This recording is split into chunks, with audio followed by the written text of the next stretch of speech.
Good morning. Good morning, moms. Good morning, ladies. We're about to start in probably 2 minutes. And if you want to grab your breakfast for your little one and coffee, please feel free to, and I will come back up later on.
I've been held in your hands from the moment that I wake up until I lay my head. I will sing of the goodness of God.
May everyone join at the table. And we're going to start off with a prayer. May I have everyone to bow your heart? Okay, ready? And I have my daughter Chloe here to join me. Go, Chloe. Okay. Let's bow our heart and pray. Dear God, thank you for this beautiful morning. And thank you for bringing the moms and children to join us today, program with Laura Taggart. And may you anoint her word and prepare our heart to hear. Teach us to communicate with our spouse with patience and kindness. Strengthen our marriage by love and understanding. We pray for the one who cannot join us today, and we ask for your presence to be with them. And we ask for the one who is sick, that your healing hand will be over them too. And we pray over our kids. Let them have a calm body so we can focus on your word. We love you very much. In Jesus' name we pray. Amen. And welcome, everyone. I'm so tired from yesterday, from school parade, trick-or-treating, and party, and everything else. So thank you for coming. And we welcome the mom who actually joined us online too. And we will move on and give the mic to Chloe now. Okay, step over so people can see you. And now we invite Katie Nelson for CPC Deacon Baby Basket. Alrighty, let's go. Good morning, ladies. Hi, Carol. I'm seeing some old faces. I shouldn't say that. Faces I haven't seen for a while. I am representing CPC Deacons, and my job is to deliver baby baskets to new moms, new grandmas, either in CPC or if you have a neighbor who had a baby. All I need from you is text me and give me the mom's name, the baby's name, the birth date, and her cell phone number, and I will deliver her this basket. And I have Carol Merrill to help me to show you what we're going to give her. So one of the things we've given out is the book, 365 Things Every New Mom Should Know, written by a CPCer, Linda Donnie. The cutest little baby bear Bible ever. Thank you, Carol. Sue makes the burp cloths. Where's Sue? There you are, Sue. These are adorable. I'm a sewer, and she's way better at these than me. We gave them a little pacifier clip with a $25 gift card to Target. And then I added this year a cup of coffee, a mug, because I think every new mom needs coffee. At least every new grandma does. And some information about CPC. And then this is my grandbaby just born, Ellie. And it's actually Katie Nelson, but you can call me Kathy. Just don't call me late for dinner. And this is the last thing that we give them. Is that just the cutest little thing? And then it's being modeled right here. So yeah, if you have any questions, text me. That's all I need. And I hope you have a great day. I also wanted to say, moms, I'm so impressed you're here. The day after Halloween, you've got your kids off to school or where they need to be, and you're here taking time for you, studying the Lord. I praise you. Thank you. Thank you, assistant.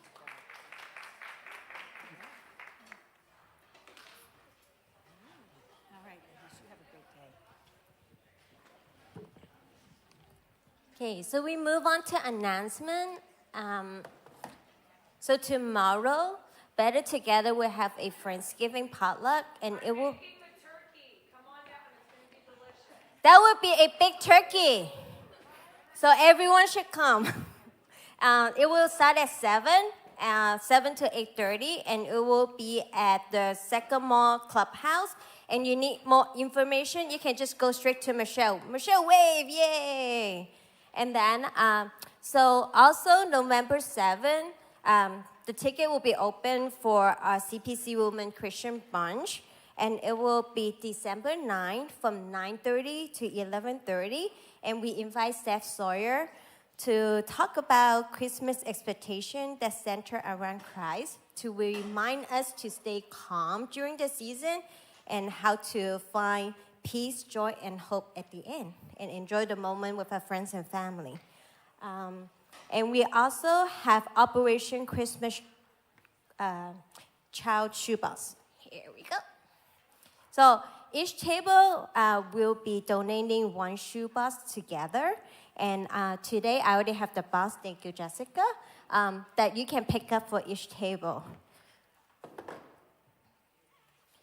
And each box, there will be also a guideline what you need to do from what you can pack inside the box, how you fill out the label, and we need the box to bring back to us on November 15, because the latest that we can return for the national pickup day will be on the 18th. So if everyone, we encourage that you're good to schedule a time to box it together, and the most important is pray over the box that whoever will be receiving Jesus and feel the love of Jesus too.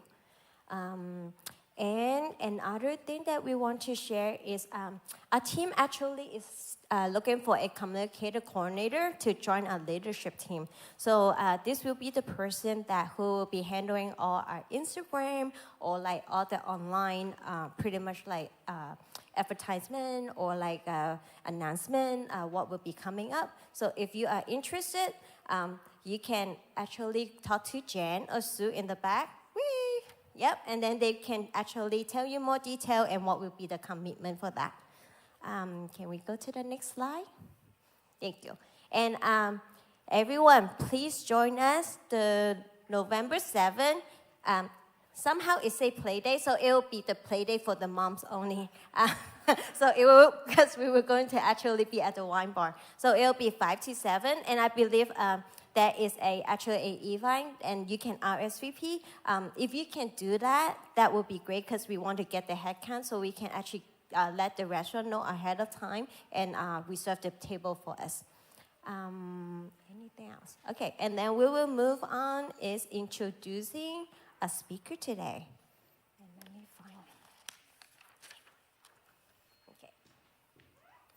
So today we will have Laura Taggart to teach us about talking through difficult issue with your mate, different parenting style, and extended family issue. I think for all the topic, I still learning in the process. I remember when I first married, the first 5 years, actually I lived with my in-law. And I laugh at myself is because I always the one who tell my friends that I will be the last one to live with my in-law, but end up I'm the only one who living with my in-law.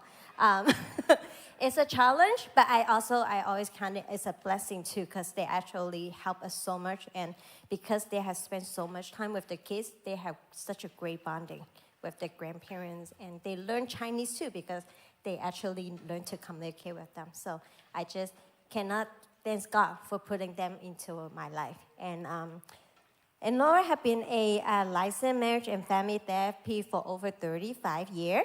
And she also published a book that she also have it in the back that you can buy it at the end of the program, that is called Making Love Last. And it's to guys like young married couple to have a divorce-proving marriage. So, and she probably can talk about it more later on.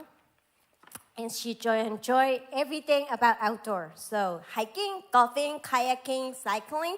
But her most favorite is spending time with her 4 grandsons, right? Yes. And traveling and spending time with her husband, family, and friends. And Lawrence also serves as the Director of Marriage and Family Ministry at CPC. And she is passionate to strengthen marriage and helping couples overcome obstacles to enjoy a thriving relationship. And her desire is to help others to experience fulfilling and healthy relationship with themselves, with others, and with God. So let's have Laura to join us. Thank you.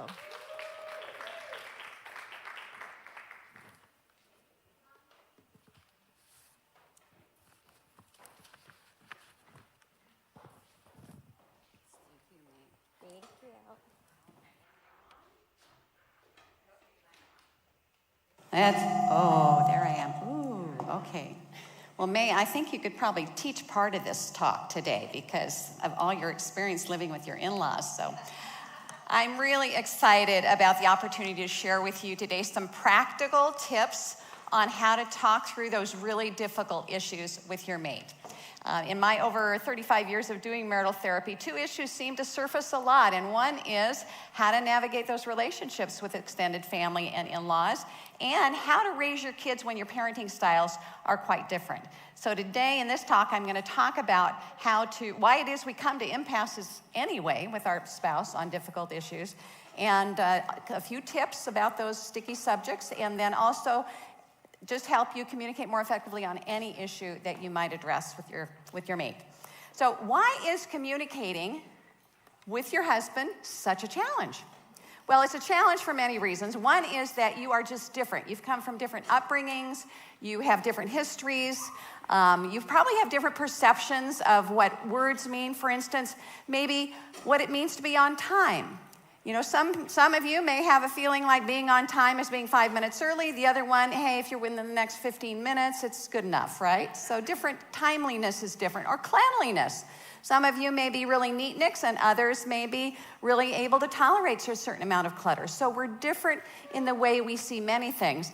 I was recently on a trip with my husband in September to visit his siblings. So we were together with 3 of his siblings and we were sitting around the table and we discovered that they never celebrated birthdays in their family. His sister said, I've never had a birthday party. And I was just shocked because growing up in my family, birthdays were a huge deal. I mean, you got the cake, you got the presents, it's, you know, day set aside for you. And so it was not surprising in our marriage when it came to my birthday, my husband was kind of ho-hum about it. And I'm thinking, no, you know, we need to celebrate our kids' birthdays and all of our birthdays. So we're just different because we have different backgrounds. Communication is also hard because we tend to be competitive. We like to win. I don't know about you, but I like to win. Maybe you're familiar with those personality characteristics that came out some years back where you're either a lion, a beaver, a golden retriever, or a otter. And my husband and I are both lions, and so that creates a little bit of competition, right, in the home. We're in it to win it.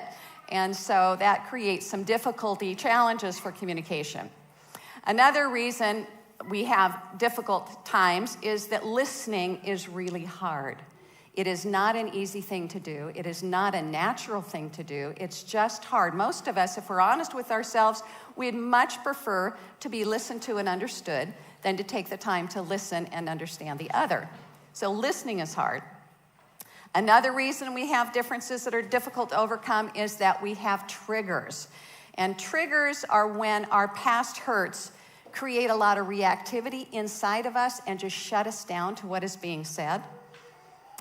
Now, I have found in our marriage, when we think about these 4 things, the differences aren't really bad. They're actually can be very enhancing for your relationship if you just notice them and accept the reality that you're going to have differences. Needing to win in the relationship never did get us very far, so we had to learn it was more important to be loving than to be right. And that took a while to get through to us. And since listening is hard, we had to train ourselves to listen with full attention to our mate, to maybe ask a few questions about their point of view before we offer our own opinion and our own thoughts about that.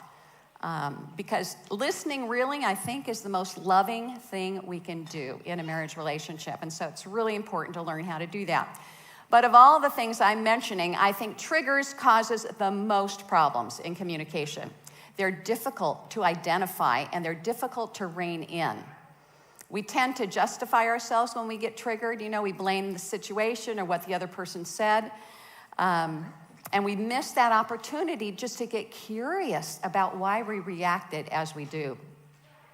I want to talk for a minute about getting triggered because I think it's such a big issue in the way we deal with difficult conversations. You know, as children, everyone in this room, had primary needs to feel unconditionally loved and valued by your parents. And when your mom and dad, your imperfect mom and dad, and I say imperfect because we are all imperfect, our parents have been imperfect, they are going to not be able to come through for us and to make us feel fully unconditionally loved and valued. And when that happens, as children, we feel pain. And we don't know what to do with the pain. We can't put words to the pain, but we feel the pain nevertheless. And so what we do is to cope with it, we develop ways of protecting ourselves to help manage the pain and to avoid feeling the pain. And although those protectors we develop are well-intentioned and they attempt to guard us against future injury by defending us, they also get in the way of our conversations with our mate and the intimacy we really long for. So let me give you a few examples. If your parent was often preoccupied or busy, And you may have developed a demanding protector to try and get some attention from the parent. Or you may have learned not to need them. If they're not going to be there for you, you're going to not need them so much. You don't want to be a burden to them, and so you develop more of an avoiding protector. Or if your parent was critical or angry, you might have developed a pleaser protector to make sure that that displeasure didn't fall on you. Or you may have developed an angry protector to protect yourself and push back against that angry or critical parent. If your parent was unpredictable, you may have developed an anxious protector or a controlling protector to help you manage that uncomfortable, chaotic environment, give you some manageability over that. So in short, we develop these protective ways of being to guard ourselves from further injury and just managing our life. I want to give you a personal example about how these protectors show up in a marriage situation. So have any of you done a home improvement project with your husband? Any of you? Okay. How'd it go? Okay, sometimes good. Well, I'm going to tell you a story about this time. And my husband and I were first married. We decided to wallpaper one wall, this small wall. This is a long time ago, you can see. And this is when wallpaper was actually hip. Okay, I understand it's not so hip anymore. But anyway, we had one small wall. This was like married student housing, a little teeny apartment. And so simple enough when you wallpaper, for those of you who haven't wallpapered before, you just get, choose the wallpaper, get a X-Acto knife, paste, whatever. And it's pretty simple, right? This was our first huge blow up. As a matter of fact, we had a friend who was there witnessing it. Huge blow up. He thought it was straight. He got all the paste on it, and he was ready to plaque it up. He puts it up. Obviously, if it's, this kind of gingham, you sort of know if it's straight or not. It wasn't straight, but my husband is kind of close enough counts, right? And I'm going, no, we have to change it, we have to move it. And it got to be a big brouhaha, so much so that he just stomped out. And we were both really heated about this. And as we stepped away from it, we realized a little while later, it wasn't about the wallpaper. It had nothing to do with the wallpaper. Actually, he and I both had these hidden beliefs from childhood that we had been carrying around. And his hidden belief was, he's the third of 5 kids, and it was 4 boys and a girl. And so there was this pecking order in his family that kind of pick on each other. And so he had a hidden belief, I'm not enough. So when I criticized or complained about the wallpaper, it triggered that part of him that had that I'm not good enough, and he reacted in a very defensive way with his defensive protector. But I also had a belief from childhood, and my belief from childhood is you need to do it right. You see, in my family, it wasn't okay to not do it right. My dad was in the Navy, and there was one right way to do things, right? There was one right way to peel a potato, there was one right way to sweep a porch, and there was one right way to do wallpaper. And so that kicked in for me, and I just, I developed this critical protector, and which demands perfection from myself and demands perfection from him. And so we all have these faulty beliefs and ways of protecting ourselves from hurt. So I want you to think about the last argument you had with your spouse. What did they say or do that set you off? Just think for a minute. What did they say or do that set you off? And then how did you react to that? So the ways we react are self-protective. Perhaps you became defensive or sarcastic or angry. Or maybe you withdrew or became overly logical or dismissive. However you responded, it's very likely that response came from much earlier in your life. So if you can take the time to pay attention to the feelings that come up when you have these arguments, and pay attention to the feelings you had in childhood that might relate to it, and identify those adaptive protectors you developed, it's going to be really helpful for you for several reasons. The first is that it really gives you clarity about why you do what you do. Have you ever had the feeling like, why do I do what I do? Have you ever had that question? I have quite a bit. And so you wonder, where did that come from? But it gives you clarity about that.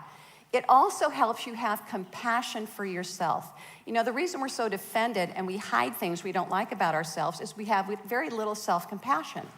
But if we got curious about what contributes to our hurtful habits, what role something happened to us played, you can begin to have some more compassion for yourself. Well, this is why I'm doing that, because this happened to me and that makes sense. So when you have more compassion for yourself, you're less defended, you're more able to ask forgiveness, you're more able to apologize, and you're more able to have compassion for your spouse who had negative formative experiences of their own. So each of you can begin to identify your own patterns and learn to make new choices about how you want to relate. Now, if you're not paying attention to your reactivity and your triggers, you're likely to fall into one of 4 patterns. I call these 4 patterns that hijack communication. They're borrowed a bit from Scott Stanley in A Lasting Promise. And the first one is escalation. Escalation is when people respond back and forth negatively to each other, continually upping the ante so the conversation becomes more and more hostile and mean and hurtful. Some examples of that might be if you choose a comment specifically to hurt the other person, or you throw out an accusation, you know, you're just like your mother. That's always a good one. Or using intimate knowledge to inflict a wound, or threatening divorce. That can always do it. And the consequences of this escalation that happens in our communication is it undermines the trust and safety in the relationship, and robs the relationship of understanding because no one's listening. You're too busy escalating. Escalation happens when you're both feeling triggered and your triggers are out of control. You know, they're not helping you manage the situation. And once negative comments are made, they're really hard to take back. You know, Proverbs 12:18 says, reckless words pierce like a sword. Reckless words do damage to a sense of safety in the relationship, and they also hinder any vulnerability that is important for any future intimacy. The second one I wanted to talk about is invalidation. Invalidation is when one person subtly or directly puts down the thoughts, feelings, character of the other. Examples of invalidation would be discounting the other person or minimizing. Yeah, right, you know, not paying much attention to what they're saying. Impatience is a big invalidator. Disgust. Attacking the character of the other person. Refusing to listen or cutting off your mate. That can be very invalidating. Condescension. You know, no intelligent person would really see it that way, you know, that kind of thing. Or sarcasm. Sarcasm can be very invalidating. And when you do this in the relationship, it causes the other person to withdraw and defend themselves. And again, it robs the relationship of any vulnerability. The third one, and a real tricky one, is negative interpretations. Now, this is when one person consistently believes that the motives of the other are more negative than is really the case. Some examples of this is making a negative assumption that you'd know what the other person is thinking or why they did something. So this is kind of like mind reading. And it really makes it impossible to resolve anything constructively because the other person, you know, they can't defend against this negative interpretation. You're so sure that you're right about why they did what they did. And negative interpretations are really hard to detect and counteract. They easily become cemented in the relationship because of something called confirmation bias. Confirmation bias is when you look for evidence. It's a tendency to look for evidence that confirms what you already believe to be true. And guess what? If you look for evidence for what you already believe to be true, you're going to find it. You're going to find lots of it. The problem with that is it dismisses any positivity. You don't even see the positives. They're just discounted because you have this negative sentiment about your mate that overrides. I love what John Gottman, this is a marital researcher, came up with a term called negative sentiment override. That's the way in which we can just have this negative thinking about our mates so cemented in our mind that nothing is going to correct it. No positive thing they do, no truth about who they are, nothing's going to get through to us. We have this override that sees things in a negative light. That's negative interpretations. The final deadly hijacking pattern is withdrawal and avoidance.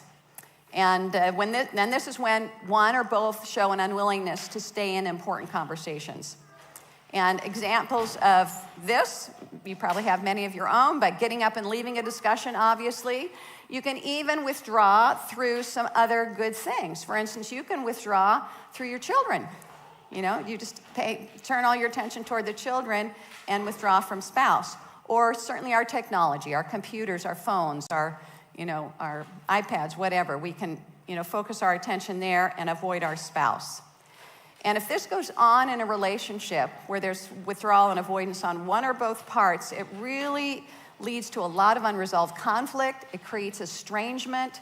It leaves the other person feeling what? What would the other person feel if you withdraw all the time?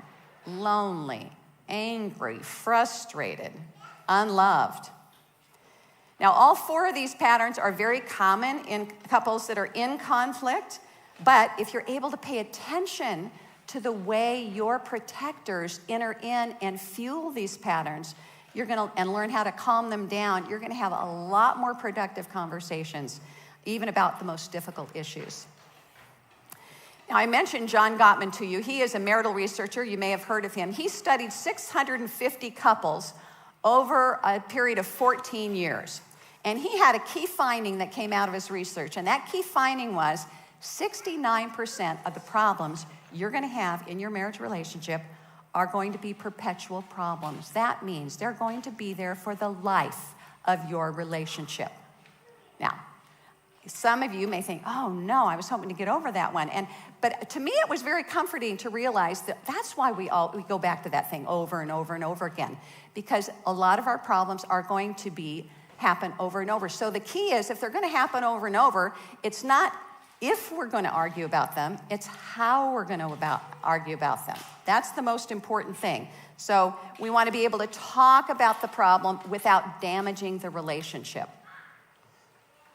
I find it really comforting to know that it's okay to have ongoing issues that do not get resolved.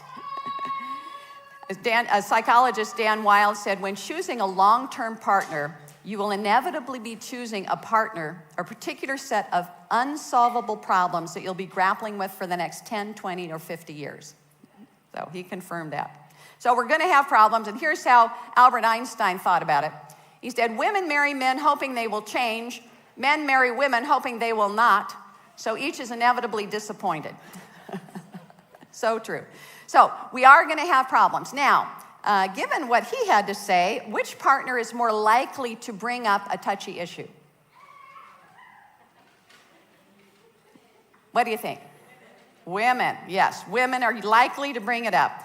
But according to Gottman's research findings, this is interesting, communication goes much better, and he can actually tell if a marriage is going to survive based on these two indicators. The first indicator is softening your startup, and he thought this was particularly true for women, that they need to learn how to soften their startup when they're entering into a tricky or difficult conversation, and accepting the influence of the mate. And men need to do more of this, accepting the influence of their partner. But how the wife brings up the issue is very critical. A proverb says, a soft answer turns away wrath. So if you approach your husband with an issue you really want to talk about, and you start with a harsh startup, it's going to invite defensiveness, and you're going to go into that escalation and invalidation and all those things. Let me give you an example of a harsh startup. Something like, you expect me to do all the heavy lifting around here. You're so clueless, you don't even know what it takes to run this place. Harsh. Another way of saying it, a softer way, I had so much to do this week, and when I saw you walk by that pile of laundry each time, I just felt so alone, like it's all left to me. So that expresses a feeling that you have without attacking the character of the other person. Or a harsh one is, you are just like your dad. A softer way to say what you want to say might be, when you yell at the kids, I worry that they're going to shut you out and not listen to you. Soft, still confrontive, still tells the story, but it's not attacking the character of the mate. So softening the way you start a conversation isn't really about walking on eggshells. That's not what I'm talking about. It's just the fact that it's smart.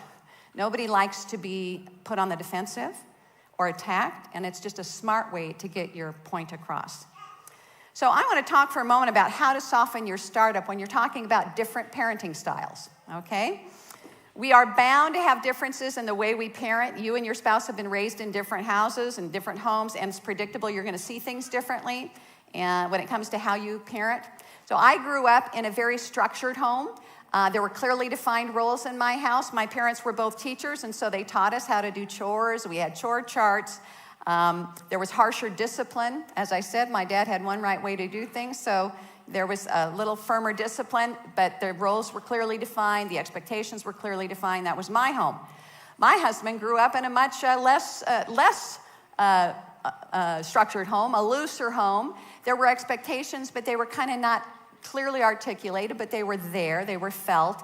A lot of indirect communication. For instance, his dad would go out, he's got 4 sons, but he'd go out and do the lawn mowing, but if one of the sons didn't come out and rescue him and take over, he was pretty miffed. So it was kind of this indirect communication, very different than my family of origin. And so our struggle was we'd agree on a consequence for the kids' behavior, and I would end up being the enforcer because my husband would, you know, he was more permissive. He kind of wanted to go easy on them. He didn't think it was that big of a deal. He sometimes he'd forget. And I saw discipline as a character shaper, and he kind of saw it as a bother. He was more laid back. And so this was a style that we had to work with throughout our marriage. And chances are you and your spouse are different as well when it comes to expectations for the kids and how you communicate those limits and how you enforce them. Well, when things didn't go well early in our marriage, of course, my first strategy was attack. You know, be harsh, be really critical about how we handle things. That didn't go so well. So I had to learn how to soften my startup when I really wanted to convey something. So I'm going to give you some tips about how to soften your startup that'll help you as you enter into these conversations. So the first one to soften your startup is complain but don't blame. So I might say something like, you know, when you agree to talk to Emily about how her attitude toward her teacher, and you let a week go by, I feel frustrated because I don't feel like it's important to you. And whereas that is confrontive, it's a complaint, it's confrontive, but it doesn't attack his character. It says how I feel about what's going on. I feel frustrated. You're simply complaining about a particular situation and not his personality or his character. Now, it's harsher to say something like, you know, you never want to challenge Emily. You're such a coward. You know, however justified you might feel in blaming your spouse, the bottom line is it's just not productive. It's not going to get you anywhere. And even if your partner does go and have that conversation, it's likely that they'll be resentful and, you know, and there'll be tension between you, and it won't bode well. So go ahead and complain. It's okay to complain, but watch how you complain. Don't blame and make it about how you're feeling. Secondly, make statements that start with an I instead of a you. For instance, it's just going to make the listener a lot less defensive. So instead of saying, you're not listening to me, saying, I would like it if you would listen to me. It's a very simple tweak, really. Or, you just enable the kids, versus, you know, I'm concerned if we give the kids too much that they won't learn the value of hard work. So it shares with your mate more information about why this is a problem to you. So the I statements are usually gentler than the you statements, and they always have to do with how you're feeling. And you use a one-word feeling, not I feel that you. That's not a you statement. Okay, that's sneaky, but it's not a you statement. It's I feel frustrated, unloved, unheard, frightened, whatever it is that's a concern for you. The third one is describe what's happening. Don't evaluate or judge. So just describe what you see. Instead of saying something like, you know, you never watch the baby, say something like, you know, today I've noticed I'm the one who's spending a lot of time chasing after Charlie today. And just put that out there. Again, they won't feel attacked, but it will get your point across. Another is be clear. Don't expect your partner to be a mind reader. You really want to be very specific. Instead of saying, you never give me a break, say, I'd really love it if tomorrow morning I could go for a run. You know, be specific, ask for what you need. And then, of course, be polite. Watch your tone. Have a kind tone. Usually, if we're frustrated or impatient, it's going to push us to be rude. Likely, we wouldn't talk to our friends that way. That's a good calibration. You know, would you ever talk to your friends the way you talk to your husband in this? You know, if you're think about that as sort of a litmus test.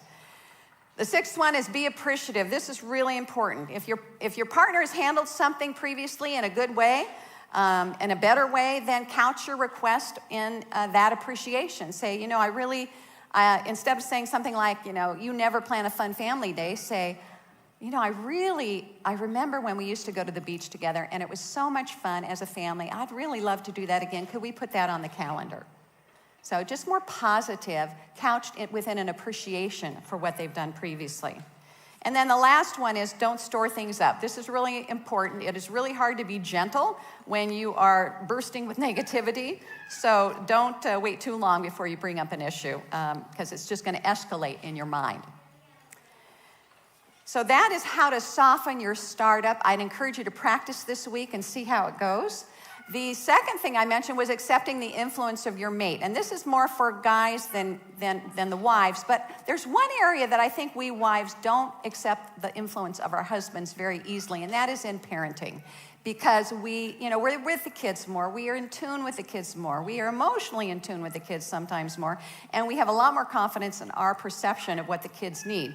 So we sometimes don't let them into that. And when they do come into it, we sort of want to kind of push them away from that. So when it comes to accepting influence, the next slide is be receptive to one another, non-defensive. Your mate has something to contribute here. So be accepting of their thinking and their influence.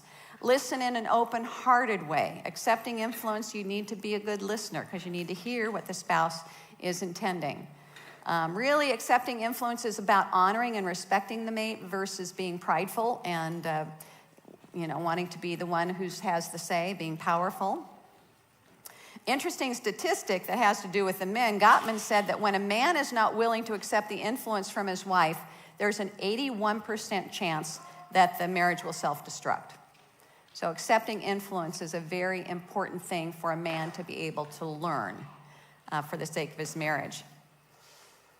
Now, the more you're able to this is just summarizing now, the more you're able to identify your protectors and calm them, the easier it's going to be for you to soften your startups and accept influence. Your protectors will be able to kind of step down and allow you to have the more loving conversations you want to have. And another thing that can happen is you calm down and don't let your triggers get the best of you. You're going to be able to make repair attempts in the middle of the conversation. So when you have the presence of mind in an argument to make a comment like this, you know what, this doesn't seem to be going so well. Let's just start over. Could we start over? Or, I'm feeling kind of blamed by what you just said. Could you rephrase that? Or, I agree with part of what you're saying. Look for what you can find that you can agree with. Or, I'm starting to feel upset. Can we take a break? So these are all ways to just diffuse what's going on and be able to repair before it goes completely south.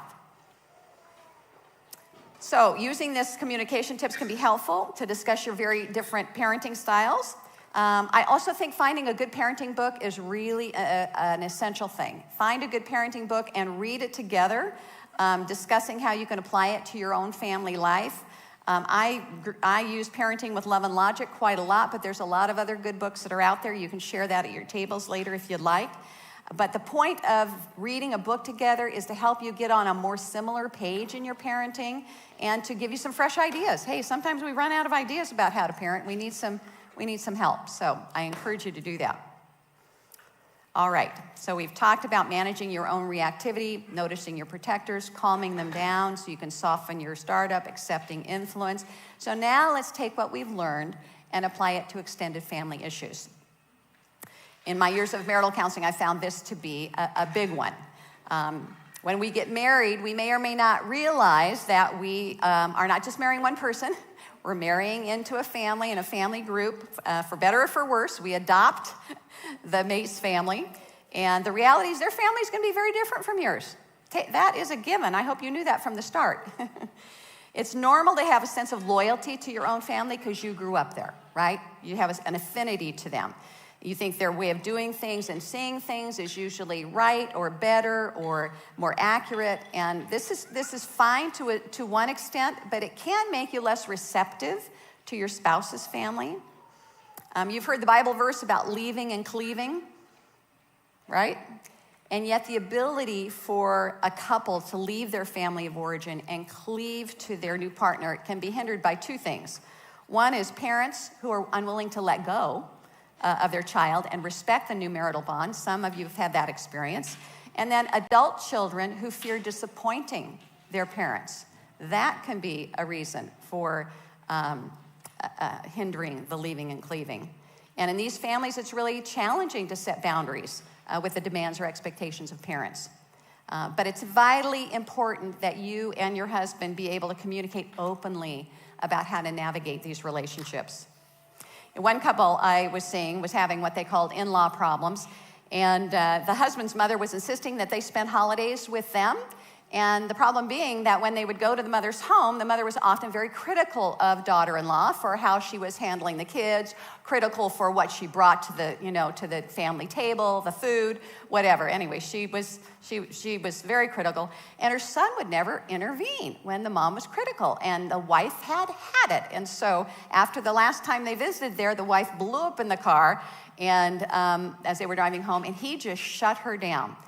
He was feeling powerless to do anything about it. Didn't feel he could change anything. He just wanted to avoid the whole conversation. And so when they came in to see me, they were at an impasse because this was a heated thing. And yet, as we sat together and they were able to identify both of their protectors, her angry protector, his avoider protector, they were able to come to a conversation in a more open-hearted way.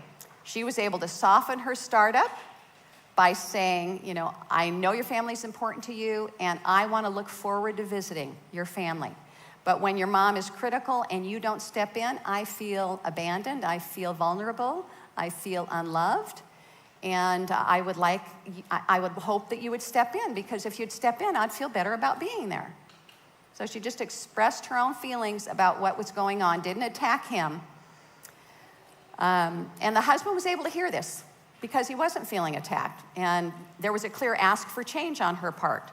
So he apologized, and he confessed that he'd been seeing this as a problem between his mom and his wife. He didn't see his own responsibility in it at all. And he began to see that he did have a role in it and how his wife felt. And so he was moved to do it differently. So the next time they visited, when his mom started to critique his wife's parenting, he set a boundary with her by saying, hey, Mom, you know what?